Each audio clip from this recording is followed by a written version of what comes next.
Khanna of California. Congressman, thanks as usual for joining us. A source tells CNN some Democrats are worried right now about potentially having to vote for what they would consider to be a bad deal. Is that how you feel?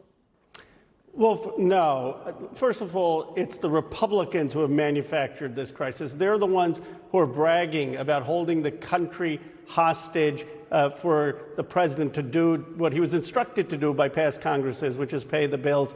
The president has an obligation to keep the country afloat, to keep the economy working. He's the only one who has that responsibility. Members of Congress can come to CNN, go on the floor. He feels that burden, and that's why I think he's trying to work a good solution. Are you a no, Congressman, if this deal includes work requirements for various social safety net programs? I don't think it will include the work requirements. But if it does, what if it does? Should not be there, and I believe that the final deal will not have them. The Democrats have been clear, not just progressives, the Democrats, that we cannot increase work requirements. Remember, we already have work requirements. What they're talking about is more requirements that would deny benefits to veterans, to those who are the most vulnerable. The Speaker, Kevin McCarthy, just told reporters, and I'm quoting him now, "We do not have a deal." That's a direct quote. Do you want to see President Biden address the American people and counter the regular updates from Speaker McCarthy? It would be great for the president to address the American people, and here's what he should say. He has been instructed by past Congresses, elected by the American people, to spend a certain amount of money. All he's doing is following his constitutional authority to do that. He believes we do need to reduce the deficit, and we should talk about reducing the deficit, but you shouldn't hold this country hostage in paying our bills and keeping our word to do that. The chair of the Progressive Caucus, Pramila Jayapal, a woman you know, says if the U.S. defaults, there's only one person to blame, and it's Speaker McCarthy. That's a direct quote.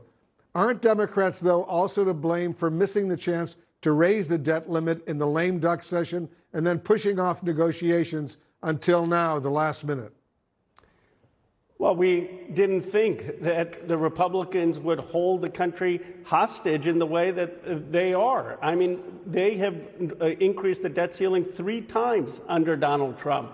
And the Republicans are the ones who are basically holding the government from paying our obligations because of this procedural tactic. It is just wrong.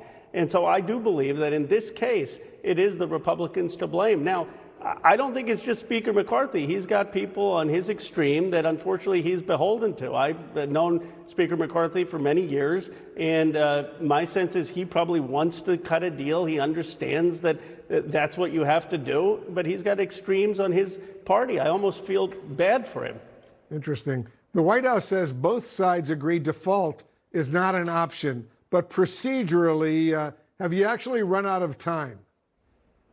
No, we have not. The President of the United States is not going to let the economy default. I mean, Wolf, here are the stakes. The stakes are that we will lose our credibility to the world. We will be giving China an advantage. Working families are going to get hurt. Veterans will get hurt. People who are the most vulnerable will get hurt. The stock market could go down dramatically. And the President of the United States has a solemn obligation to stand up for the country. He will not let it default. And it's a shame that other people are taking advantage of his patriotism and his duty to try to get radical policies enacted.